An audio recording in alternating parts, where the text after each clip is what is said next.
So we think using CLIL methodology is relevant to the future of teaching because everything is changing these days, and students don't just want language input, they're looking for bigger things and to understand culture more.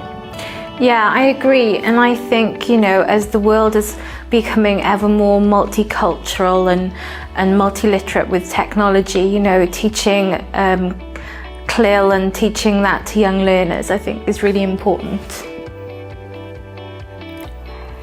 So when it comes to adopting a CLIL methodology in their teaching, I think sometimes teachers might find it quite difficult because they might feel like they're not following a traditional sort of grammar-based syllabus. And sometimes they might feel as if they're not focusing on language itself, whereas CLIL goes beyond that. It's more about communication skills. I think teachers just need to have confidence themselves they're working on communication rather than language items such as grammar.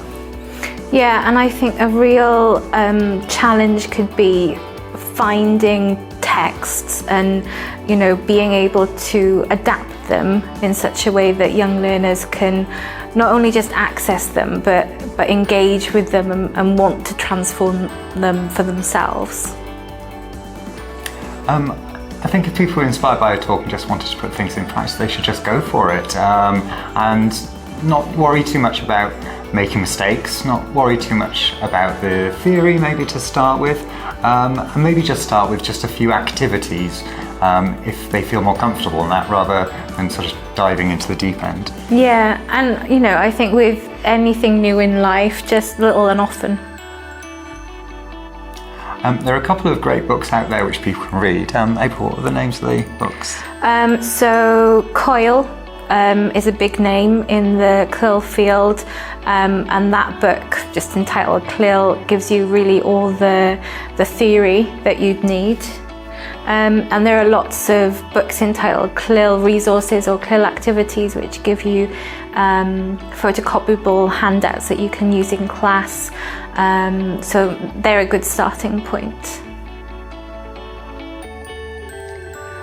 In the future, I think teaching more generally, some challenges might be adapting to new technology, adapting to the way students are learning, adapting to changing needs. Yeah, definitely. And I also think that,